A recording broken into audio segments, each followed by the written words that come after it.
Tem a palavra a senhora deputada Mariana Mortágua. Faz favor.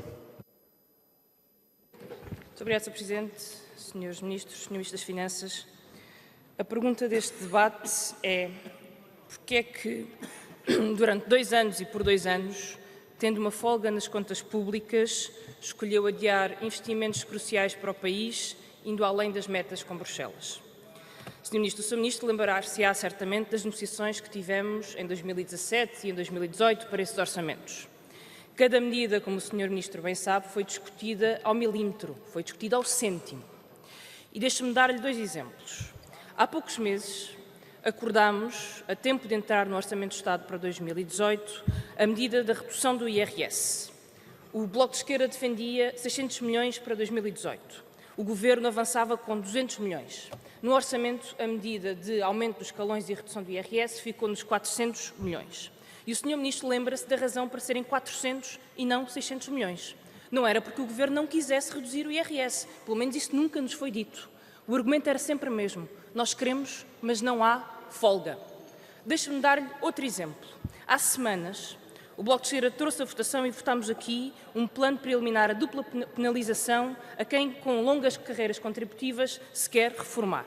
Esse plano foi rejeitado pelo Partido Socialista, apesar de ter sido um plano feito pelo Governo, depois do Governo ter recuado nessas intenções. E o Governo recuou nessas intenções, não por não achar que estes reformados têm direito à sua reforma com dignidade e sem penalização.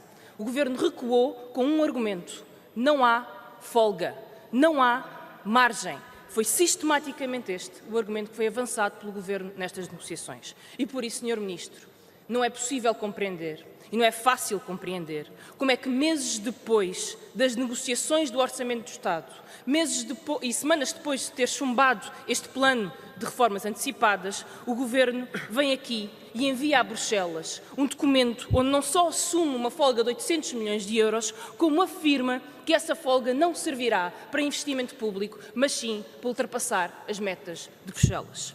E deixe-me antecipar um argumento que, de certo, o Sr. Ministro trará. O Bloco de Esquerda não questiona o cumprimento das medidas que foram acordadas com os partidos da esquerda.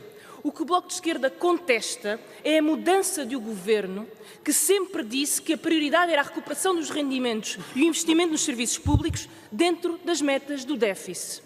E essa é a base do compromisso político com o Bloco de Esquerda, Sr. Ministro. Essa é a base do compromisso político com a maioria parlamentar. Mas mais do que isso, essa é a base do compromisso político com as pessoas. Essa é a base do compromisso político com os reformados, que ainda não viram a total e completa reversão do brutal aumento de impostos de Vítor Gaspar e se perguntam porque é que o seu recibo da pensão é menor em 2018 do que era em 2010.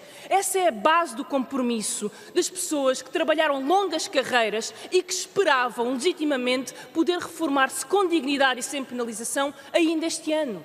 Essa é a base do compromisso com os médicos que esperaram meses por um concurso e foram forçados a sair do SNS. Essa é a base do compromisso com os utentes que continuam a ter que ir ao SNS ainda tendo serviços degradados, ainda tendo falta de pessoal. Essa é a base do compromisso que o Governo mudou quando mudou a estratégia orçamental. E por isso, Sr. Ministro, responda. Essa é a pergunta.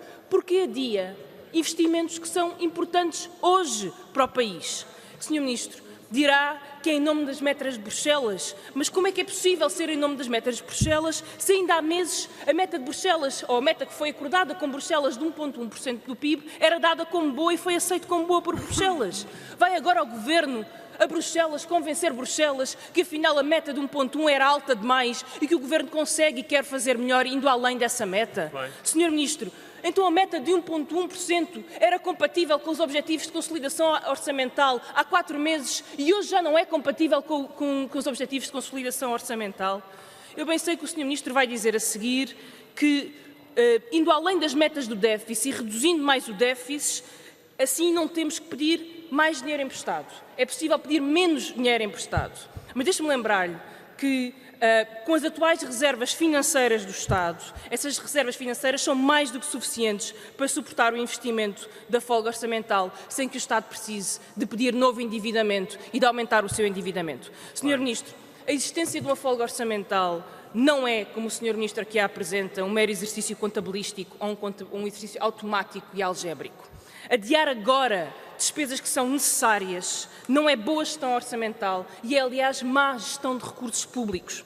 É má gestão orçamental porque devemos aproveitar um contexto em que os juros estão excepcionalmente baixos para fazer despesa que ajuda o crescimento, para fazer despesa que suporta os serviços públicos. É que mais tarde, Sr. Ministro, quando os juros estiverem mais altos, será mais difícil substituir o equipamento que agora se degrada. Será mais difícil suprir o pessoal que agora já faz falta ao SNS e aos serviços públicos. Será mais difícil investir na escola que hoje está degradada. Boa gestão de recursos públicos, Sr. Ministro, é não prolongar ineficiências no Estado, é não adiar investimentos que são hoje necessários e que serão muito mais caros no futuro se não forem feitos agora.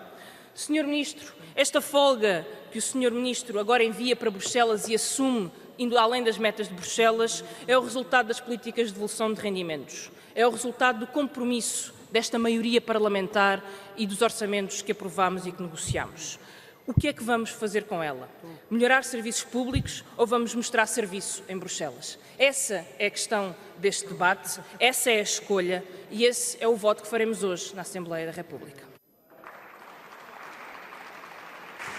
Muito obrigado, Sra. Deputada.